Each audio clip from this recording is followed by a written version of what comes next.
জুলাই গণ অভ্যুত্থানে প্রথম শহীদ রংপুরের বেগম রোকেয়া বিশ্ববিদ্যালয়ের ছাত্র আবু সাইদ হত্যা মামলার তদন্ত শেষে প্রতিবেদন হাতে পেয়েছে প্রসিকিউশন। ৩০ জনের বিরুদ্ধে প্রমাণ পেয়েছে তদন্ত সংস্থা। এটি পর্যালোচনা করে রোববার ফরমাল চার্জ গঠন করা হবে।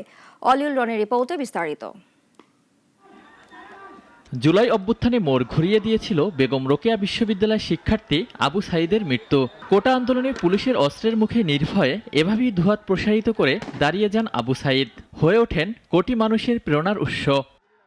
নিরস্ত্র আবু সাইদের গুলিবিদ্ধ হওয়ার ভিডিও সামাজিক যোগাযোগ মাধ্যমে ভাইরাল হলে সারা দেশে ছড়িয়ে পড়ে ক্ষোভের দাবানল। এই হত্যার প্রতিবাদে সোচ্চার হন বহু মানুষ, যাতে আরও গতিশীল হয়ে ওঠে আন্দোলন। এরই ধারাবাহিকতায় অভ্যুত্থানের মুখে পতন হয় আওয়ামী লীগ সরকারের। তছনছ হয়ে যায় শেখ হাসিনা সরকারের ১৬ বছরের পাকাপোক্ত মসনদ। আবু সাইদের হত্যার বিচার চেয়ে তার পরিবার গত ১৩ই জানুয়ারি আন্তর্জাতিক অপরাধ ট্রাইব্যুনালে আনুষ্ঠানিক অভিযোগ দেয়।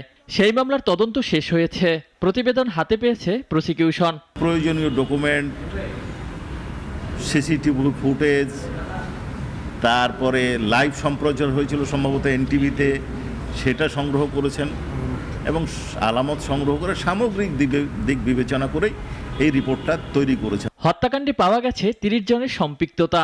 তাদের মধ্যে পুলিশ ছাড়াও রয়েছে বিশ্ববিদ্যালয় প্রশাসন ও ছাত্রলীগ। প্রতিবেদন পর্যালোচনা করে রোববার ফরমাল চার্জ গঠনের কথা জানান প্রসিকিউশন। তদন্ত প্রতিবেদন অনুযায়ী ৩০ জনের বিরুদ্ধে ওনারা প্রতিবেদন দাখিল করেছেন, ডকুমেন্টস আমাদের কাছে দাখিল করেছেন। আমরা তদন্ত প্রতিবেদন, অন্যান্য ডকুমেন্ট এবং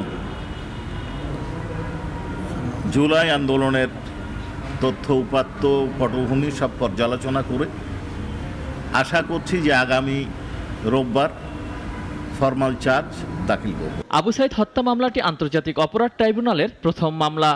এ মামলায় কারাগারে থাকা ৪ আসামি হলেন পুলিশ কর্মকর্তা সুজন, আমির হোসেন, সাবেক প্রক্টর শফিকুল ইসলাম ও ছাত্রলীগের সাধারণ সম্পাদক ইমরান চৌধুরী। অলিউল রনি, নাগরিক, ঢাকা।